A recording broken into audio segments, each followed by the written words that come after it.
Namatay kasi ang katawang tao ko. Ayaw ko iwan mga anak ko hanggat hindi ko natatagpuan ang kanilang ina. Tutulungan niyo ako hanapin ang asawa ko. Farah, bakit? Nahihilo ako, kuya eh. Farah! Farah! Dali! Si Joanna, ang init-init eh, Farah. Kinong ako. Kailangan niyo si Marcela. Sumama kayo sa akin. Dadaling ko kayo sa lola niyo. Ba kailangan nyo? Dinala po kami dito ni Bantay. Pwede po kami makihingi ng tulong. Hindi ko naman kayo kilala. Hindi ko kayo kaano-ano. Hihingi kayo ng tulong sa akin. Ang kakapal ng mukha nyo. Ma? Sino yung kausap niyo? Wala, mga batang patay gutom, nang hihingi ng tulong. Por Diyos, mga tao bang mahilig manamantala? Baka naman may kailangan sila. Baka kailangan nila ng tulong nga. Ay, hindi. Hindi natin sila kaano-ano. Charity begins at home, iha. Hindi. Halika na. Kawawa naman. Ay, naku, ano kawawa?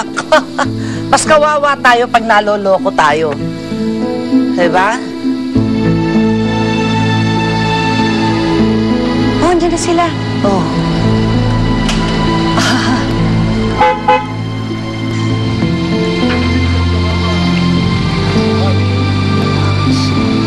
Para naman dalagita ito nagbubukas ng gate.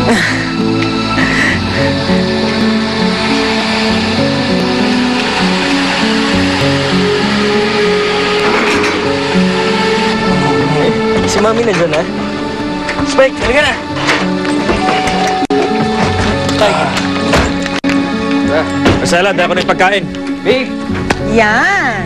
Marcela, babe. pagsabihan mo tong dalawang anak mo, ha? Nag-aaway na naman. Ito po kasi si Kuya eh. Ang ate na ito. Ma, niloloko na naman eh. Spike, babe! Ano naman kayong dalawa? Pasok nyo na yan. Ay, ma. Ay, lola. Ay, kaya kainin natin ito, Bli. Na. Sumama ko na itong dalawang to.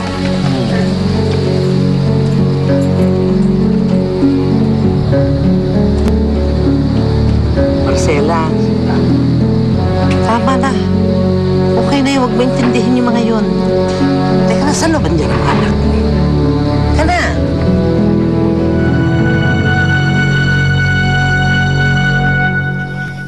Bantay, bakit mo ba kami dinala doon?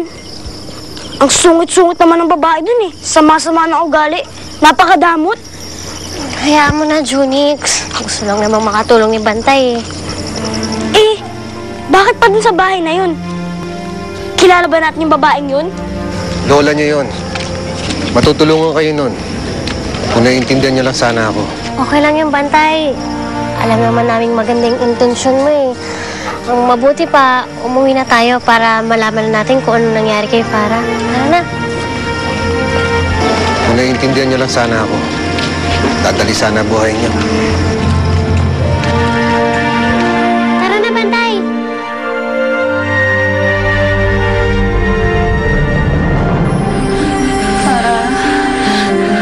Farah, taas na nilagnat mo, kumukumbulsyon ka na.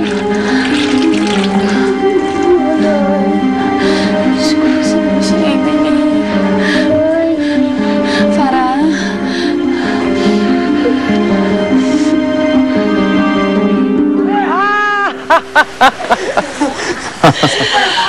Mabuti naman.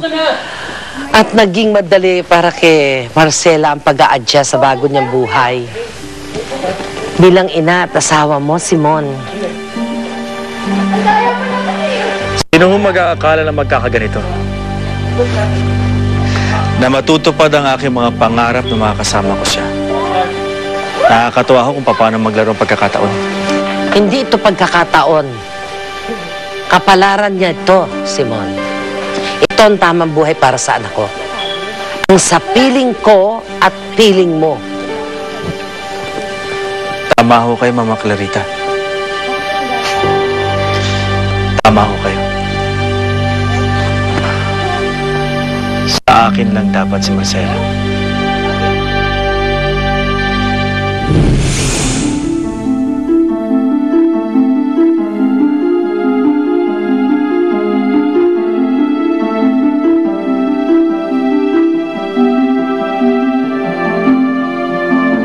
Sinunod ko na lahat ang gusto mo. Eto na pera. Nasaan si Marcela? Ibabalik ko sa'yo ang anak mo. Pero, kailangan masigurado ko muna kung magkano yan.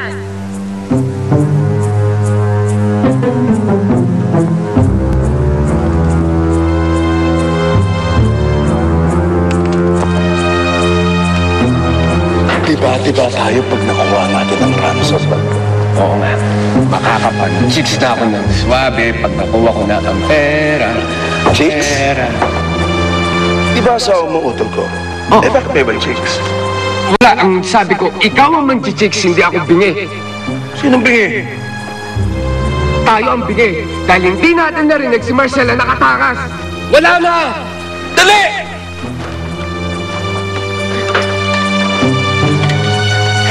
Dali mo!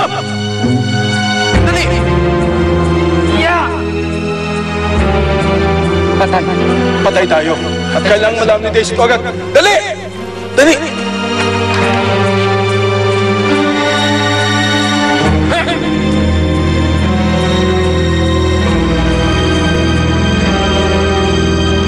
Pwede na to! Okay na to!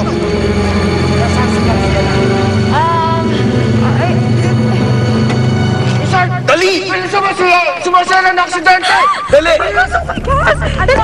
Anong ginawa niyo kay Marcela? Nasaan siya? Dali! Dali! Nasaan?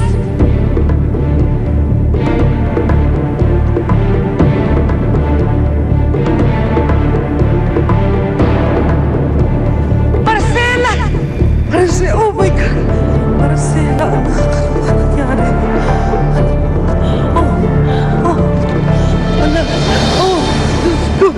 Marcela! Anak ko!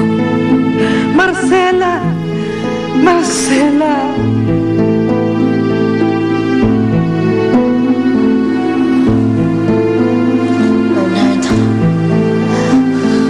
Bernard. Bernard, tulungan mo ako, Bernard. Bernard! Bernard, tulungan mo ako. Bernard na naman ang pinatawag niya. Ihado ko pagkagising. Pagkagising nito, iiwan na naman ako. Sigurado ako maaalala niya ang pagtutol ko sa kanila mag-asawa. At lalayasan na naman ako. Ayoko na mangyari to. Ayoko na mawala yung anak ko sa akin. At ayoko na sumama siya sa pestin lalaking yun. Huwag kayo mag-alala. May alam akong paraan. Pwede natin burahin ang dati niyang alaala at palitan ng bago. Bagong alaala? Paano yun?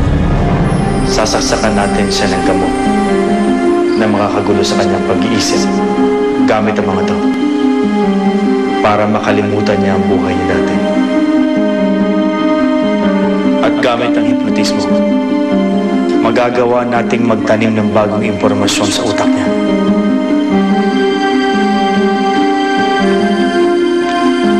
Marcela, tumingin ka dito.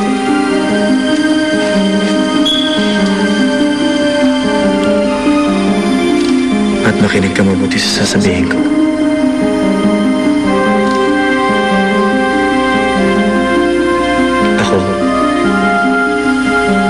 Ako si Simon Gonzales. Ako ang asawa mo. Ikinasal tayo ng July 6, 2008. May dalawa kang stepchildren, si Anne at si Calvin.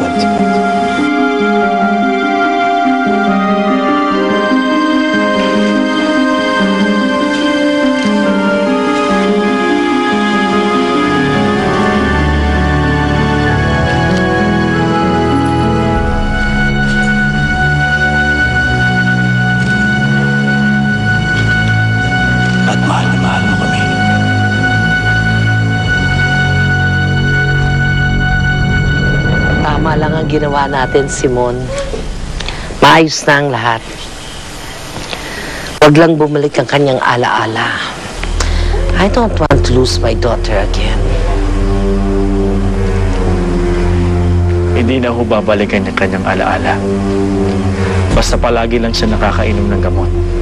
Oh. And speaking of which, kailangan niya na akong uminom ng gamot.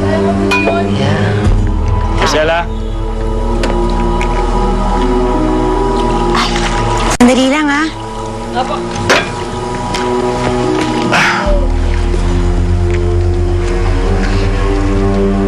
Ay, Your medicine.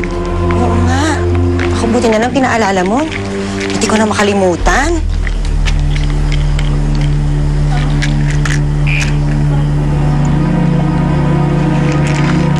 Thank you. Huwag kang mag-alala. Aalagaan kita. Mahal na mahal kita. Mahal din kita.